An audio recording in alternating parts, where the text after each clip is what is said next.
ಒಬ್ಬ ಬೇಡ ಮಹರ್ಷಿಯಾಗುವುದು ಸಾಮಾನ್ಯ ಮಾತಲ್ಲ. ಮಹರ್ಷಿ ಆಗಲಿಕ್ಕೆ ಗುರುವಿನ ಪಾತ್ರ ಬಹಳ ಮುಖ್ಯ. ಅಂತೆಯೇ ಒಬ್ಬ ಬೇಡ ನಾರದ ಮಹರ್ಷಿ ಗುರುಗಳ ವಾಕ್ಯವನ್ನ ಪರಿಪಾಲನೆ ಮಾಡಿ ತಪಸ್ಸಿನ ಸಿದ್ಧಿಯಿಂದ ಸಾಧನೆ ಮಾಡಿ ಉತ್ತುಂಗ ಸ್ಥಾನಕ್ಕೇರಿ ಮಹರ್ಷಿ ಪದವಿ ಸಂಪಾದಿಸಿದರು ಎಂದು ತಾಲೂಕಾ ಪಂಚಾಯತ್ ಕಾರ್ಯನಿರ್ವಾಹಕ ಅಧಿಕಾರಿ ಎಚ್ ಷಡಕ್ಷರಯ್ಯ ಹೇಳಿದ್ದಾರೆ.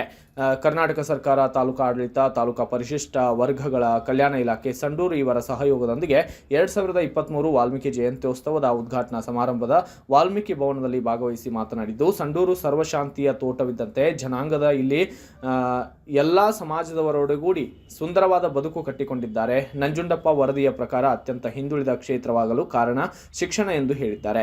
ಶಾಸಕರಾದ ಇ ತುಕಾರಾಂ ಮಾತನಾಡಿದ್ದು, ಜಯಂತಿಗಳಲ್ಲಿ ಚಿಂತನ ಮಂಥನ ಮುಖ್ಯ. ವಾಲ್ಮೀಕಿ ರಾಮಾಯಣ ತೇತ್ರ ಯುಗದಲ್ಲಿ ಬರುತ್ತದೆ. ನಂತರ ರಾಮರಾಜ್ಯದ ಪರಿಕಲ್ಪನೆಯನ್ನು ಸರ್ವರು ಅನುಸರಿಸಬೇಕಾಗಿದೆ ಎಂದು ಸಲಹೆಯನ್ನು ನೀಡಿದ್ದಾರೆ.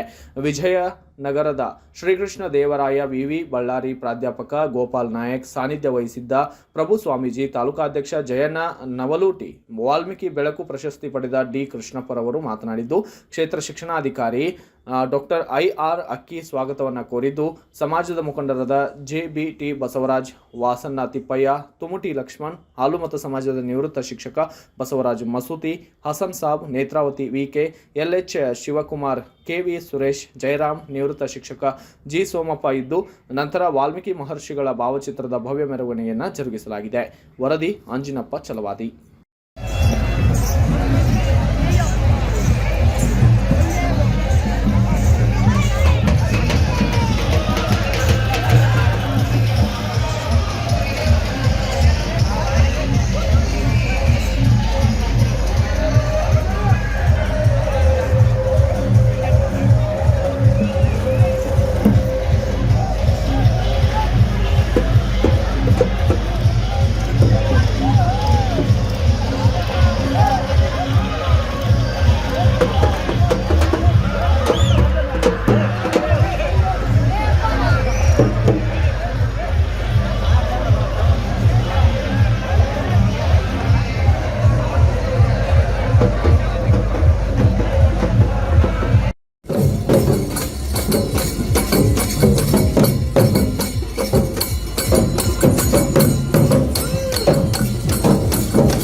ಮಹರ್ಷಿಗಳು ಈ ಭೌಗೋಳಿಕ ಕಾರ್ಯವನ್ನು ಕೊಟ್ಟಿದ್ದಾರೆ ಅಂತ ಒಂದು ವಾಲ್ಮೀಕಿ ಸಮಾಜ ಇವತ್ತಿನ ದಿನಮಾನದಲ್ಲಿ ಬಹಳ ದೊಡ್ಡ ಪ್ರಮಾಣದಲ್ಲಿ ಸಂಘಟನೆ ಆಗೋದನ್ನು ನಾವು ನೋಡ್ತೇವೆ.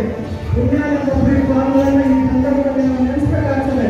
ಯಾಕಂದ್ರೆ ಅವರು ಹಳ್ಳಿಗಳಿಗೆ ಸಂಚಾರವನ್ನು ಮಾಡಿ ವಾಲ್ಮೀಕಿ ಜನರನ್ನು ಸಂಘಟನೆ ಮಾಡಲಿಕ್ಕೆ ಇವತ್ತು ವಾಲ್ಮೀಕಿ ನಾಯಕ ಸಭಾ ಹುಟ್ಟಲಿಕ್ಕೆ ಬಹುಶಃ ಅವರೇ ಕಾರಣೀಭೂತರಾದಂಥವರು. ಅದೇ ರೀತಿಯಾಗಿ ಪ್ರಸನ್ನಾನಂದಪುರಿ ಸ್ವಾಮೀಜಿಯವರು ವಾಲ್ಮೀಕಿ ಜನಾಂಗಕ್ಕೆ ಮೀಸಲಾತಿ ಸಿಗಬೇಕು ಅಂತೇಳಿ ತಮ್ಮ ಕ್ಷೇತ್ರದಿಂದ ಬೆಂಗಳೂರಿಗೆ ಪಾದಯಾತ್ರೆ ಮಾಡಿ ಮೀಸಲಾತಿ ಕೊಡಲಿಕ್ಕೆ ಕಾರಣೀಭೂತರಾದವರು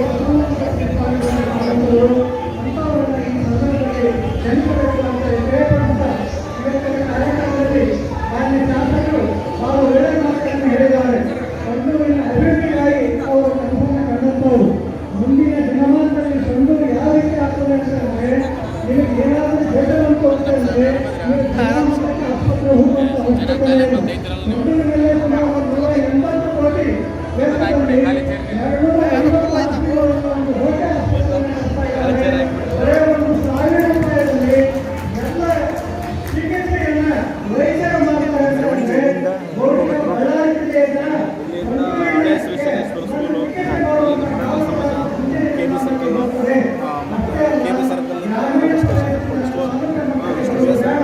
ಅಲ್ಲೇ 2 ಗ್ರಾಮ ಪಂಚಾಯತಿಗೆ ಒಂದೊಂದು ಸಮುದಾಯ ಭವನವನ್ನು ಕಟ್ಟುವ ಮುಖಾಂತರವಾಗಿ ಆ ಜನ ಸಮುದಾಯಕ್ಕೆ ಮತ್ತು ಒಳ್ಳೆಯ ಕೆಲಸವನ್ನು ಅವರು ಮಾಡಿದ್ದಾರೆ ಅಂತ ಮಾನ್ಯ ಶಾಸಕರು ಇರುವ ಮುಖಾಂತರವಾಗಿ ಸಂಡೂರು ಬಹಳ ಅಭಿವೃದ್ಧಿ ನಾವು ನೋಡ್ತೇವೆ.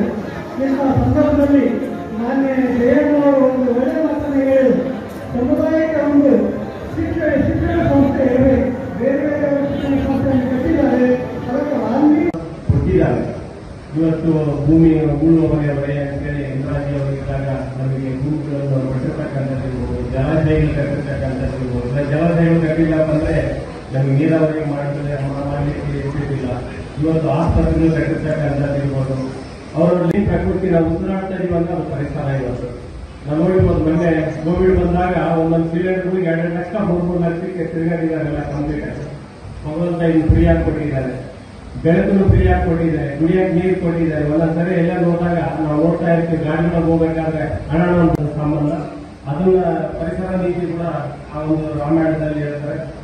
ಜೊತೆಗೆ ಈ ರೀತಿಯಾಗಿ ನಿರೂಪಣೆ ಮಾಡ್ತಾ ವಾಲ್ಮೀಕಿ ಒಂದು ಮಹಾಕಾವ್ಯವನ್ನು ರಚನೆ ಮಾಡಿ ಇಡೀ ಒಂದು ವಿಶ್ವಕ್ಕೆ ಮನುಕುಲತೆ ಕೊಟ್ಟಿರ್ತಕ್ಕಂಥದ್ದು ಇವತ್ತು ರಾಮಾಯಣ. ಅದು ಒಂದು ನೆನಪಿಗೋಸ್ಕರ ಇವತ್ತು ನಾವು ವಾಲ್ಮೀಕಿ ಜಯಂತಿನ ನಾವು ಆಚರಣೆ ಮಾಡಿ 15ರಲ್ಲಿ ಸ್ವಾತಂತ್ರ್ಯ ಸಿಕ್ತು. ಅದಾದ್ಮೇಲೆ ನಮ್ಮ ಒಂದು ಪೂರ್ವಜರಿಗೆ ಏನು ತ್ಯಾಗ ಬಲಿದಾನ ಮಾಡುವುದರ ಮೂಲಕ ಇವತ್ತು ನಮಗೆ ಒಂದು ಸ್ವಾತಂತ್ರ್ಯವನ್ನು ತಂದು ಕೊಟ್ಟಿದ್ದಾರೆ. ತಂದು ಕೊಟ್ಟ ಮೇಲೆ ನಾವು ಅಂಬೇಡ್ಕರ್ ಅವರು ಮಾತು ಹೇಳ್ತಾರೆ, ಇತಿಹಾಸ ಮರೆತವರು ಯಾರು ಇತಿಹಾಸ ಸೃಷ್ಟಿಸಲಾರರು ಅಂತೇಳಿ. ನಾವು MLA ಸೇರಿ ಜೊತೆಗೆ ಇವತ್ತೇನು ಪ್ರಜಾಪ್ರಭುತ್ವದಲ್ಲಿ ಶಾಸಕಾಂಗ, ಕಾರ್ಯಾಂಗ, ಜೊತೆಗೆ ನ್ಯಾಯಾಂಗ, ಪತ್ರಿಕಾ ಮಾಧ್ಯಮ ಏನಿದ್ದಾರೆ, ಇದನ್ನೆಲ್ಲ ನಾವು ತಿಳ್ಕೋಬೇಕಾಗಿದೆ. ಇವತ್ತು ಅವರು ತ್ಯಾಗ ಬಲಿದಾನ ಮೂಲಕ ಇವತ್ತು ಸ್ವಾತಂತ್ರ್ಯವನ್ನು ತಂದುಕೊಟ್ಟು ಡಾಕ್ಟರ್ ಬಿ ಆರ್ ಅಂಬೇಡ್ಕರ್ ಅವರ ಒಂದು ಅಧ್ಯಕ್ಷತೆಯಲ್ಲಿ ಸಂವಿಧಾನವನ್ನು ರಚನೆ ಮಾಡ್ತಾ ಇದ್ದೀವಿ. ನಾವೆಲ್ಲರೂ ಕೂಡ ಬುದ್ಧ ಬಸವ ಅಂಬೇಡ್ಕರ್ ಅವರ ದೂರದೃಷ್ಟಿಯಲ್ಲಿ ಇವತ್ತು ನಾವು ನಮ್ಮ ದೇಶವನ್ನು ಸ್ವತಂತ್ರ ಬಂದು 77 ವರ್ಷ ಆಗಿದೆ. 4800 ವರ್ಷ ಇರ್ತದೆ. ತ್ರೇತಾಯುಗ 3600 ವರ್ಷ, ದ್ವಾಪರ ಯುಗ 2400 ವರ್ಷ, ಕಲಿಯುಗ ಈಗ ನಡೀತಾ ಇರೋದು 1200 ವರ್ಷ. ಇದರಲ್ಲಿ ರಾಮಾಯಣ ವಾಲ್ಮೀಕಿ ರಾಮಾಯಣ ರಚನೆ ಮಾಡಿದ್ದು ಅದು ಎಲ್ಲರೂ ಕೂಡ ತ್ರೇತಾಯುಗದಲ್ಲಿ ಬರ್ತದೆ, ಎಲ್ಲ ಕಂಪ್ಲೀಟ್ ಆಗಿ. ಅದರಲ್ಲಿ ರಾಮಾಯಣ ರಚನೆ ಮಾಡಿ ಎಲ್ಲರೂ ಗೋಪಾಲ್ ನಾಯಕ್ ಅವರು ಎಲ್ಲರೂ ಹೇಳಿದ್ದಾರೆ. ಅದು ಪೂರ್ವ ಒಂದು 2 ವಿಷಯಗಳು ಹೇಳಲಿಕ್ಕೆ ಇಷ್ಟಪಡ್ತಾ ಇದ್ದೀನಿ. ರಾಮಾಯಣದಲ್ಲಿ ಇಷ್ಟೇ ಹೇಳಿದ್ದಾರೆ, ಜಾತಿ ರಹಿತ, ಶೋಷಣೆ ರಹಿತ, ಸಮಪಾಲು ಸಮಭಾವ, ಇಂಥ ಒಂದು ಸಮಾಜನ ನಾವು ರಾಮಾಯಣದಲ್ಲಿ ಕಾಣ್ತೀವಿ. ಆ ಒಂದು ಪರಿಕಲ್ಪನೆ ರಾಮರಾಜ್ಯವನ್ನ ಮಾಡಬೇಕು ಅಂತೇಳಿ ರಾಮಾಯಣದಲ್ಲಿ ಹೇಳಿರ್ತಕ್ಕಂಥದ್ದು. ಅದೇ ರೀತಿ ಅದರಲ್ಲಿ ಕೂಡ ಒಂದು ಹೇಳ್ತಾರೆ, ನಮಗೇನು ಶಾಸಕರಾಗಿ ನಿಂತ್ಕೊಂಡಿದ್ದೀವಿ ರಾಜನೀತಿ ಮಾಡಲಿಕ್ಕೆ, ಆ ರಾಜನೀತಿ ಕೂಡ ಯಾವ ತರ ಇರಬೇಕು ಅಂತೇಳಿ ರಾಮಾಯಣದಲ್ಲಿ ಹೇಳಿದ್ದಾರೆ.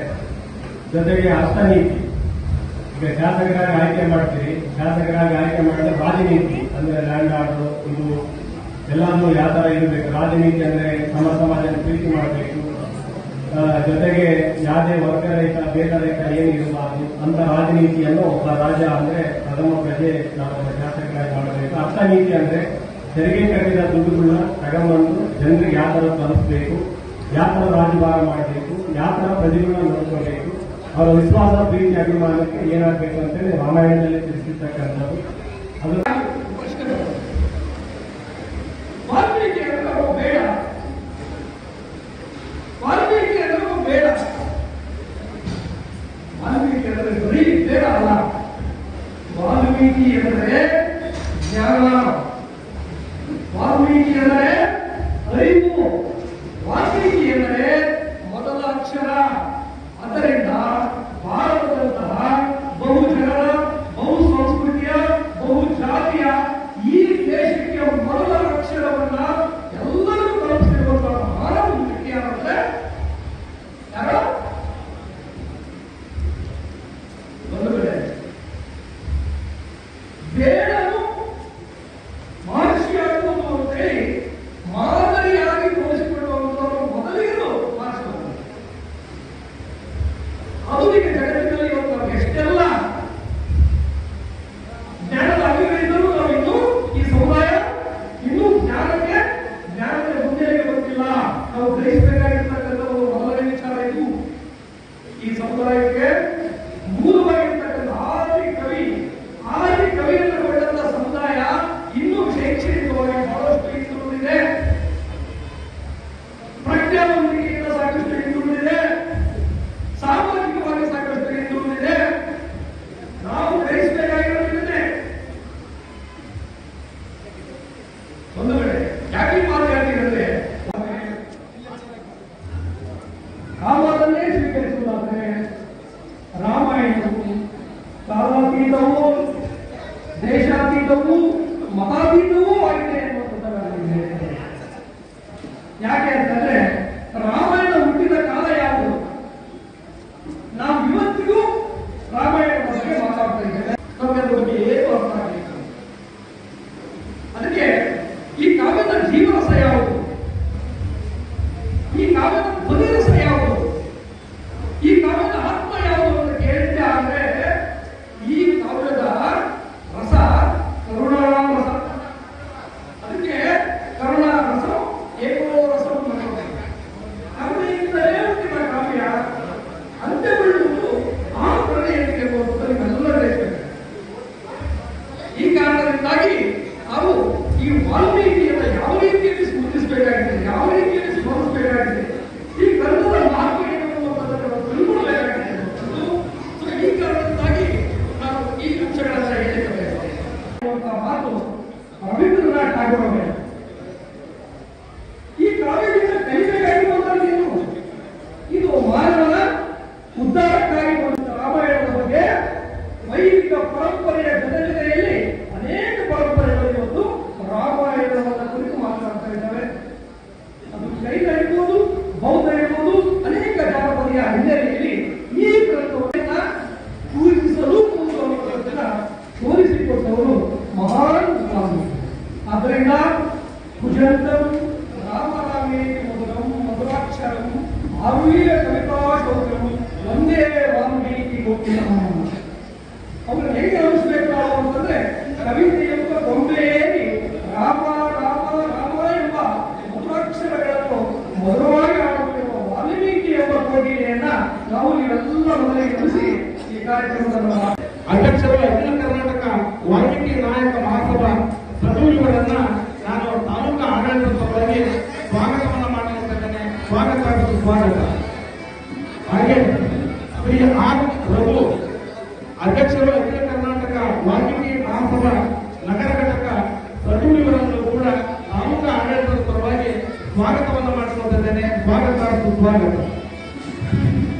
ಇವತ್ತಿನ ಈ ಕಾರ್ಯಕ್ರಮದಲ್ಲಿ ನಮಗೆ ಕಡಿಮೆ ಅವಧಿಯಲ್ಲಿ ಒಪ್ಪಿಗೆಯನ್ನ ಸೂಚಿಸುವುದರ ಮೂಲಕ ಇವತ್ತಿನ ದಿನ ವಿಶೇಷವಾಗಿರ್ತಕ್ಕಂಥ ಉಪನ್ಯಾಸವನ್ನು ನೀಡಲು ಆಗಮಿಸಿರ್ತಕ್ಕಂಥ ಶ್ರೀ ಗೋಪಾಲ್ ನಾಯಕ್, ಪ್ರಾಧ್ಯಾಪಕರು, ವಿಜಯನಗರ ಕೃಷ್ಣದೇವರಾಯ ವಿಶ್ವವಿದ್ಯಾಲಯ ಬಳ್ಳಾರಿಯವರನ್ನ ತಾಲೂಕಾ ಆಡಳಿತದ ಪರವಾಗಿ ನಾನು ಸ್ವಾಗತವನ್ನ ಮಾಡಿಕೊಂಡಿದ್ದೇನೆ.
Thank you.